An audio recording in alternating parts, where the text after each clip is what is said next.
우리 잠깐 기도하겠습니다. 하나님 감사합니다. 오늘도 우리 모두에게 부름의 은총을 있게 하셔서 예배의 처소로 이끄시고 준비된 귀한 찬양대원들의 노래와 귀한 성도들의 예물을 연락해 주시는 줄을 믿습니다. 이 예물과 이 귀한 고백이 아벨의 제사와 같이 주님의 마음을 흡족해 하는 예물이 될 수 있도록 도우시며 오늘도 이곳에 임재하셔서 열린 문을 통해 주님의 부흥과 회복을 경험하는 시간이 되도록 함께해 주시옵소서.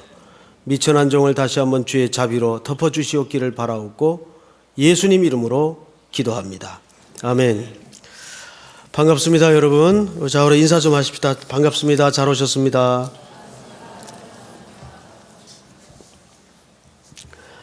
오늘 23번째 로마서 강해는 그러므로라는 본문으로 시작이 돼요. 그러므로.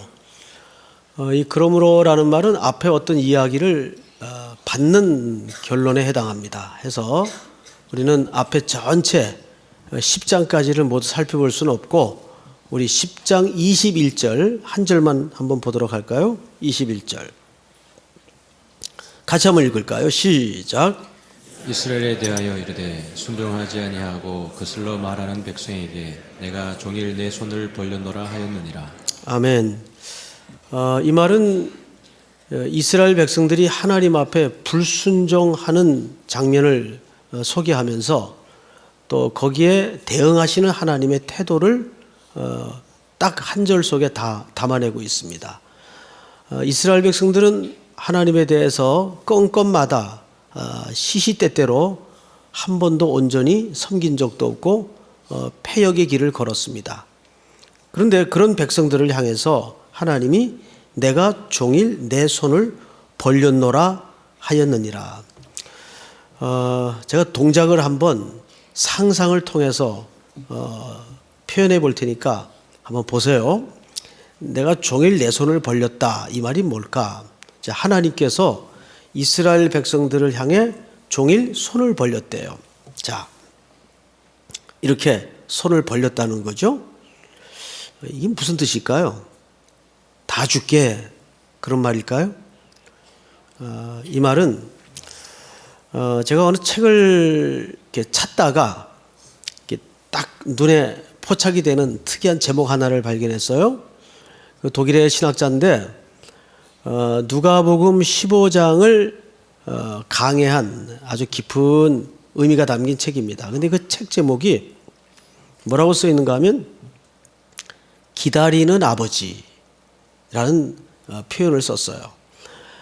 보통 누가복음은 어디에 초점을 많은 강해자나 신학자들이 맞추는가 하면 돌아온 탕자에 초점을 맞춥니다. 그러니까 탕자가 하나님께로 즉 아버지께로 돌아온 것에 초점을 맞춰요. 그런 측면이 있죠.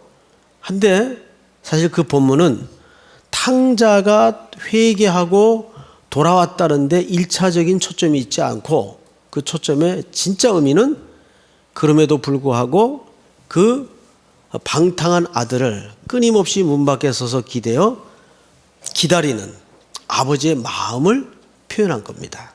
그러니까 아버지의 마음에 초점이 있지 돌아온 탕자의 행위에 초점이 있질 않아요. 그 표현이에요. 종일 하나님이 배반하고 패역한 이스라엘 백성들을 향해서 팔을 벌리고 기다렸다 그 말이에요. 돌아오기를. 그래서 11장 1절을 보시면 이렇게 돼 있어요. 그러므로 내가 말하노니 하나님이 자기 백성을 버리셨느냐? 그럴 수 없느니라. 자, 질문으로 오늘 본문이 시작이 됐어요. 질문은 뭐예요?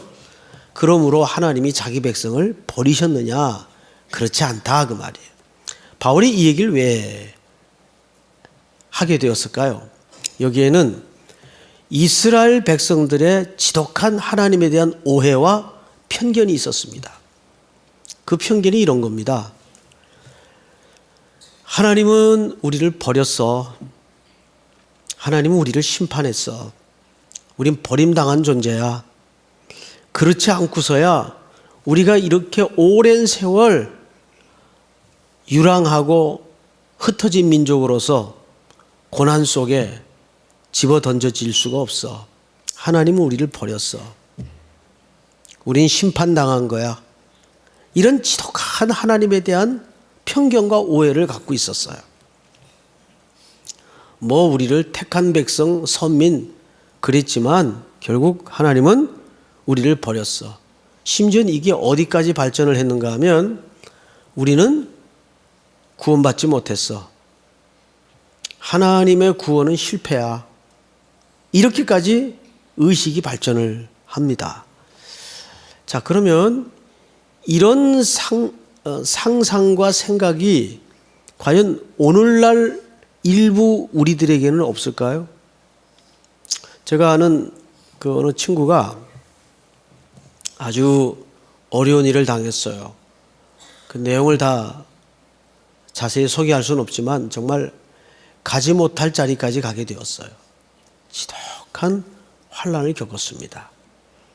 얼마 있다가 그 친구를 만났는데 정말 끔찍한 얘기를 하더라고요. 하나님은 나 버렸어. 친구들한테. 얼마나 자기가 겪었던 고난이 힘들었으면 친구들 만나서 얼굴에다 대고 그러더라고요. 하나님 나 버렸어. 야, 그러지 않고서야 나를 이 지경까지 몰고 갈 수가 있겠니? 하나님 나 버렸어. 그런 얘기를 해요. 우리도 고난이 너무 심하면 야, 어떻게 이럴 수가 있나. 하나님께서. 이해가 안 된다. 내가 예배당 다닌 세월이 얼만데 하나님 앞에 그래도 나름대로 시간과 물질을 들여서 한다고 했는데 결과가 이거란 말이냐? 이게 뭘까? 그 친구의 넋두리처럼 나는 저주받은 건가? 심판받은 건가? 또 나에게 몰아치는 폭풍이 너무 심할 때는 그런 마음을 한켠에 가질 수가 있어요. 지금 이스라엘 백성들이 그런 생각에 꽉 붙들려 있습니다. 너무 오랜 세월 고향에도 돌아가지 못하고 고난의 역사라는 비바람 속에 던져져 있다 보니까 이스라엘 백성들이 그런 생각을 가져요. 여기에다가 사도 바울이 두 가지 변증을 합니다. 그게 오늘 주된 골자가 되는데 첫 번째 자기 얘기를 해요. 그리고 자기 얘기를 넘어서 이스라엘 백성이면 누구나 알 수 있는 엘리야의 이야기를 이제 꺼냅니다. 첫 번째, 자기를 이렇게 소개합니다. 자기 백성을 버리셨느냐? 그럴 수 없느니라. 나도 이스라엘인이요 아브라함의 씨에서 난 자요 베냐민 지파라. 이 얘기는 이제 자기 개인을 통한 변증이죠. 나도 골수 이스라엘 백성이다. 더구나 나는 베냐민 지파다. 그리고 다른 이스라엘 사람들과 똑같은 아브라함의 씨다. 나는 한 번도 하나님이 나를 버렸다고 생각한 적이 없다. 이렇게 자기 간증 및 변증을 하는 겁니다. 근데 이제 오늘 우리가 집중적으로 살펴볼 대목이 엘리야의 경우입니다. 엘리야가 바울에 의해서 어떻게 소개되는가를 한번 보십시다. 3절. 2절부터 볼까요? 하나님이 그 미리 아신 자기 백성을 버리지 아니하셨나니 너희가 성경이 구약의 엘리야를 얘기하는 거죠. 엘리야를 가리켜 말한 것을 알지 못하느냐? 그가 이스라엘을 하나님께 뭐 했어요? 엘리야가 이스라엘을 하나님께 고발을 했대요. 고발하되 3절 같이 읽습니다. 시작. 주여 그들이 주의 선지자들을 죽였으며 주의 제단들을 헐어버렸고 나만 남았는데 내 목숨도 찾나이다 하니. 아멘. 자, 이제 앞을 보십시다. 엘리야 얘기를 좀 하겠습니다. 뭐 워낙 잘 알려진 얘기이기 때문에 이해하는데 어려움이 별로 없을 것 같아요. 아시는 대로 이스라엘은 3년 반 동안 비가 오지 않았어요. 그러니까 모든 이스라엘 영토가 거북이 등짝처럼 쩍쩍 갈라집니다. 비 한 방울 오지 않으니까 얼마나 기근이 심했겠어요? 민심도 흉흉해졌겠죠. 이걸 당시 실권자였던 아합이 그 아내 이세벨과 함께 이 모든 재난의 책임을 엘리야에게 묻습니다. 저 사람 때문에 우리나라에 재앙이 온 것이다 해서 엘리야에게 모든 재앙의 책임을 뒤집어 씌웁니다. 마치 우리가 지난 3주 동안 팔복의 말씀을 통해서 마지막 8번째 주제가 뭐였죠? 의를 위하여 박해를 받는 자는 천국이 저희들의 것이며. 그러니까 1세기 그리스도인들이 그런 취급을 받았어요. 그 시대에 일어났던 모든 재난에 대해서 책임을 뒤집어 쓰고 죽임을 당했습니다. 시대 분위기가 그랬어요. 엘리야에게도 그런 박해가 무섭게 임하기 시작한 겁니다. 그 당시 권력을 잡았던 사람은 이스라엘의 아합이라는 왕이에요. 근데 이 아합이 이방 여자 이세벨과 정략 결혼을 하죠. 해서 이세벨은 자기 나라에 섬기던 모든 신을 끌고 아합과 결혼을 합니다.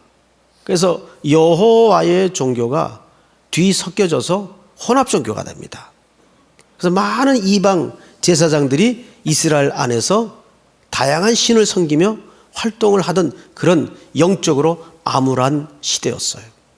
하나님이 그에 대한 징벌의 대가로 이스라엘 땅에 가뭄을 주었는데 그 책임을 오히려 엘리야가 다 뒤집어 쓰게 됐습니다. 마지막 수단으로 엘리야가 전쟁을 선언하죠. 전쟁이다 하고 아합의 선지자와 이세벨의 제사장들을 갈멜산 꼭대기 위에다가 다 소집을 합니다. 우리가 결판을 내자. 어느 신이 참된 신인지 결판을 내자. 그래서 종교 전쟁을 선포해요. 그럼 갈멜산 위에서 밤 새도록 이제 준비가 이루어지고 하루 종일 이방의 제사장들이 자기 몸에 칼로 그어가면서 피를 질질 흘리면서 광란의 춤을 추며 종교 열광주의에 빠져서 자기들의 신을 종일 부릅니다. 그런데 아무 소리가 들리지 않아요. 그리고 마지막에 엘리야가 하나님을 향하여 부르짖자 하나님께서 응답하시고 하나님께서 불을 내려 제단을 태웁니다. 그리고 그릿 시냇가로 이 제사장들을 850명을 끌고 가서 다 처형을 하죠. 완전한 승리였어요. 완벽한 승리였어요. 됐다. 이 정도면 우상을 섬기던 권력자들이 승복을 하겠지.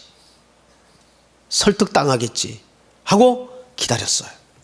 근데 웬걸 다음날 날아온 전갈은 뜻밖의 소식이었습니다. 실질적인 권력자인 이세벨이라는 아합의 부인이 전령을 보냅니다. 내일 이맘때까지 엘리야의 목숨이 붙어 있으면 신들이 내게 벌을 내릴 것이다. 누가 벌을 내린다고요? 신들이 내게 벌을 내릴 것이다. 이 말은 무슨 얘기냐면 이 전쟁을 신과 신의 전쟁으로 이해했다는 얘기입니다. 신들의 전쟁으로 이해했다는 얘기예요. 정치적인 구조가 아니고. 그런데 더 놀라운 장면은 그 한 여인의 서슬퍼런 복수의 고함 앞에 엘리야가 무너집니다. 방금 앞장에서 850명의 선자들과 용감하게 전쟁을 벌여 승리를 거두었던 엘리야가 한 여인의 서슬퍼런 살의 앞에 무너져요. 그리고 광야로 도망을 갑니다. 그리고 어느 나무를 만나 그 로뎀 나무라는 밑에 두루누워서 이런 얘기를 합니다. 하나님, 이제 나만 남았습니다. 나만 홀로 남았습니다. 내 생명이 넉넉하오니 나를 여기서 끝내주십시오. 이제 남은 시간 생명 부지해 봐야 아무 의미 없습니다. 내 생명이 충분하니 여기서 끝내주십시오 하고 두려워서 거의 자포자기한 심정으로 하나님을 원망합니다. 그것이 이스라엘을 하나님 앞에 고발했다는 얘기예요. 이게 뭡니까? 도대체 그 승리는 왜 준 겁니까? 왜 이 정권 잡은 자들은 그 승리를 확인하고서도 항복하지 않는 겁니까? 이해가 안 됩니다. 이제 남은 건 내 목숨을 찾는 일밖에 없는데 우상 섬기는 자들의 칼에 죽노니 하나님이 직접 손대서 나를 걷어가 주십시오. 로뎀 나무 밑에 누워서 그냥 널브러집니다. 이때 하나님이 따스한 손길로 다가오셔서 엘리야야, 내가 심신이 많이 지쳤구나. 일어나라. 그래서 물을 먹이고 음식을 먹여서 그의 힘을 북돋아 줍니다. 허기진 사람에게, 피곤한 사람에게는 쉼과 먹을 게 필요해요. 기도합시다 이러면 안 돼요. 에? 그러면 쥐어받고 싶어요 진짜. 하나님이 우리 인간의 연약함을 너무 잘 아세요. 엘리야야, 네 많이 지쳤구나. 일나라 어서. 자, 여기 먹을 거 있으니까 음식 먹고 힘내자. 그래서 엘리야를 다시 일으키셔서 음식을 먹이고 광야 길을 더 걷게 합니다. 그리고 그를 마지막에 어디에 세우냐 하면 호렙산이라는 이스라엘 민족사에 잊을 수 없는 유명한 현장 앞에 세웁니다. 거기 한 굴에 엘리야를 얹어놔요. 그리고 네 가지 그림을 보여줘요. 크고 강한 바람이 지나갑니다. 불이 지나갑니다. 지진이 지나갑니다.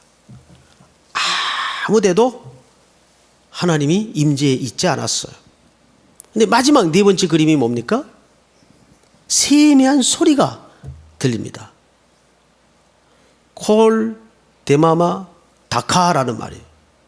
그 말은 신이 돌을 쪼는 소리라 그 뜻이에요. 이 네 가지 그림을 보여줘요. 자, 첫 번째 그림. 크고 강한 바람. 거기에도 하나님이 임재해 있지 않았어. 불. 거기에도 하나님이 임재해 있지 않았어요. 지진. 모든 땅에 근간을 흔들어 버리는 그 속에도 하나님이 임재해 있지 않았어요. 불, 바람, 지진. 이 세 가지가 성경에서 갖는 공통점이 뭔지 아십니까? 심판이에요. 심판. 형벌. 거기에 하나님이 임재해 있지 않았다는 건 무슨 뜻일까요? 하나님이 이렇게 엘리야에게 지금 묻고 있는 겁니다. 엘리야야, 넌 내가 심판의 하나님이신 줄 아느냐? 이 땅을 불태워버리고 이 이스라엘 백성을 멸망시켰으면 좋겠느냐? 아니다. 나는 심판의 하나님이 아니다. 그리고 어디에 계셨다고요? 세미한 소리. 콜 데마마 다카. 신이 돌을 쪼는 소리. 신이 돌을 쪼는 소리. 성경에 어디 그런 적이 있었어요. 그죠? 언제 있었습니까? 바로 이 호렙산에서 모세가 이스라엘 백성들을 산 아래 놓고 하나님께 대면하여 율법을 받을 때 돌에다가 하나님이 직접 글을 써주십니다. 신이 돌을 쪼는 소리. 그건 뭐예요? 하나님의 말씀이란 뜻이에요. 하나님의 말씀은 심판이 궁극적인 목적이 아니고 우리를 회복시키시고 긍휼히 여기시고 살리고 구원하는데 하나님의 목적이 있어요. 그 앞에 세웁니다. 그리고 엘리야에게 이런 얘기를 해줍니다. 네가 이 주변 형편을 보고 좌절하고 실망하고 낙심해 있지만 걱정하지 마라. 아직도 이스라엘의 구원을 위해서 내가 바알에게 입맞추지 않은 7,000인을 남겨두었다. 자, 오늘 4절을 볼까요? 본문 4절 한번 같이 읽겠습니다. 시작. 내가 나를 위하여 바알에게 무릎을 꿇지 아니한 사람 7,000명을 남겨두었다 하셨으니 그런즉 이와 같이 지금도 은혜로 택하심을 따라 남은 자가 있느니라. 자, 앞을 보십시다. 이제 여기에서 오늘 본문의 중요한 해석의 이제 열쇠가 있습니다. 이 남은 자도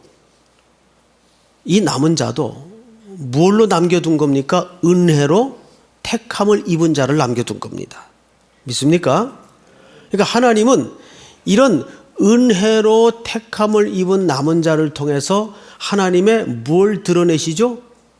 이 심판받아 마땅한 이스라엘 백성들을 살려내시겠다는 긍휼을 감춰 놓으신 거예요. 우리가 엎드리지되 아주 진멸되지 아니하니이다. 그러니까 하나님은 이런 남은 자를 통해서 하나님의 성품을 드러냈어요. 그 성품의 초점이 뭐냐면 하나님은 긍휼의 하나님이시다. 기본적으로 이 세상은 멸망과 심판 아래 놓여 있는 게 하나님의 공의적 측면에서 맞아요. 맞지만 그 가운데 뭘 남겨둔다고요? 남은 자를 남겨둬요. 그런데 그 남은 자가 근거나 조건이 있어 남겨두는 게 아니라 은혜로 택함을 입은 자를 남겨둔다고요. 믿습니까? 그래서 여러분 보십시다. 몇 절을 보시냐면 6절. 만일 은혜로 된 것이면 행위로 말미암지 않음이니 그렇지 않으면 은혜가 은혜되지 못하느니라. 7절 다 같이 시작. 그런 적 어떠하냐 이스라엘이 구하는 것을 얻지 못하고 오직 택하심을 입은 자가 얻었고 그 남은 자들은 우둔하여졌느니라. 아멘. 이게 무슨 얘기일까요? 여러분, 하나님이 이스라엘을 심판하시는 것 같은 모양을 취하는 것은 이중적인 의미가 있어요. 첫째, 이스라엘 백성들은 자기들이 하나님께 선택받은 유일한 혈통적 민족이기 때문에 구원을 당연히 받는다는 다분히 인간적인 기초의 구원론을 갖고 있었어요. 그래서 그들은 종교적 열심을 통해서 율법을 어떻게 하든지 지킴으로써 그 구원을 붙들 수 있다는 착각을 하고 있었어요. 이것은 하나님의 뭐를 곡해한 겁니까? 구원이 전적인 하나님의 선물이요 은혜라는 사실을 놓치고 있는 거예요. 그래서 이들을 죄에 엎드러지게 해서 뭐 한 겁니까? 심판이 무엇인지를 깨닫게 한 거예요. 거기에서 남은 자를 통해서 하나님의 긍휼을 가르쳐 주세요. 아니다. 구원은 인간의 노력이나 인간의 어떤 조건 때문에 얻어지는 게 아니라 전적으로 나의 자비와 나의 긍휼과 나의 은혜로만 얻어지는 것이다라는 것을 이스라엘 공동체에게 가르쳐 주면서 그것이 전 인류를 구원하시는 중요한 교리가 됩니다. 메시지가 됩니다. 그런 의미에서 여기 또 하나의 메시지는 뭐냐 하면 이런 거예요. 이스라엘 백성들이 심판 아래 던져질 정도로 말을 안 들으니까 우리 자랄 때 가끔 이런 장면 이웃집에서 봤어요. 애가 말을 안 들으니까 엄마가 야단치다가 못해서 뭐라고 얘기를 하냐면 너 정말 이런 식으로 말 안 들으면 어제 사준 옷 너 벗겨가지고 지나가는 거지 줄 거야? 그렇게 말하죠. 그러면 이 자식을 정말 거지보다 못 여겨서 이 자식을 버리겠다는 얘기입니까? 본 자식을? 그 얘기 아니죠. 이것도 무슨 방식이에요? 부모님의 꾸지람을 통해서 사랑하시는 또 다른 방식이에요. 너 정 이렇게 말 안 들으면 너 그 옷 벗겨서 옆집에 갖다 준다? 그래서 벗겨가지고 옆집에 줘버려요. 말 안 들으니까. 그러면 이제 벗김을 당한 이 아이는 내가 어쩐지 수상하다 했다. 내가 그럴 줄 알았다. 사사건건 시비고 사사건건 뭐라 그러시더니 내가 어두운 자식인 줄 알았다. 그러니까 결국 본심을 드러내는구나. 나는 어두운 자식이야. 나는 다리 밑에서 주웠어. 이렇게 지금 착각을 하고 있는 거라고요. 자, 그런데 오늘 놀라운 얘기는 뭐냐면 이 본문을 통해서 하나님은 일관되게 뭘 드러내시는가 하면 하나님의 긍휼이 얼마나 무궁하시며 끝이 없는지를 드러내는 거예요. 자, 11절을 잘 보세요. 11절. 그러므로 내가 말하노니 그들이 넘어지기까지 실족하였느냐? 그럴 수 없느니라. 그들이 넘어짐으로 구원이 누구에게 이릅니까? 이방인에게 이르러 누구로 시기가 나게 해요? 자, 여기를 보세요. 얘를 이제 옷을 벗겨서 옆집에 갖다 주면 시샘을 누가 할까요?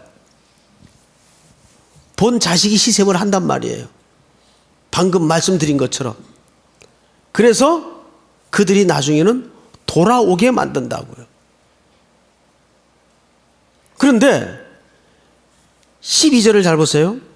그들의 넘어짐이 세상의 풍성함이 되며 그들의 실패가 이방인의 풍성함이 되었거늘 하물며 그들의 충만함이리요. 이게 무슨 얘기인지 아세요? 자, 이거를 이해해야 오늘 진짜 본문을 이해하는 겁니다.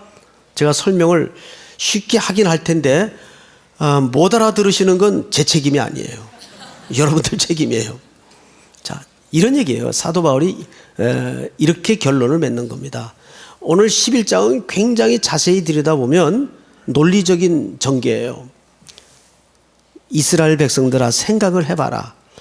너희의 넘어짐과 너희의 연약함과 너희의 실수로 이웃이 이방인이 풍성하게 됐다면 너희가 풍성해졌을 때 그 하나님의 긍휼하신 속성상 이웃을 도로 망하게 하겠느냐? 더 풍성하게 한다 그 말이. 무슨 말인지 알겠어요? 더 풍성하게 하신다. 그래서 하나님은 이 이방인과 유대인의 담을 허셔서 새로운 이스라엘의 회복과 완성을 만드시는 거예요. 그럼 이 한복판에 우리 인류의 구원과 우리 모든 삶의 구원의 자비와 은혜의 가장 궁극적인 근본 기초가 뭐란 얘기입니까? 하나님의 긍휼하심이라는 얘기예요. 그러니까 일관되게 오늘 이 본문은 일관되게 누구의 긍휼을 소개하고 싶은가 하면 하나님이 얼마나 그 긍휼이 무궁하시고 풍성하신가를 드러내는 거예요. 이거를 본 자손이라고 생각하는 이스라엘 백성들은 착각하고 있었어요. 하나님 우리를 버렸어. 우린 심판받은 존재야. 그래서 바울이 그런 이스라엘 인생들의 오해를 오늘 이렇게 설명을 하는 겁니다. 자, 여러분, 그렇다면 혹 이 시대를 살아가는 그리스도인들 속에 겪는 많은 시련이 있어요. 정말 심판처럼 보이는 장면들이 매일 겹쳐서 지나갈 겁니다. 지금 한국교회가 꼭 마치 하나님 앞에 심판을 받는 모습처럼 비춰질 거예요. 그럼에도 불구하고 하나님은 심판으로 끝나는 법이 없어요.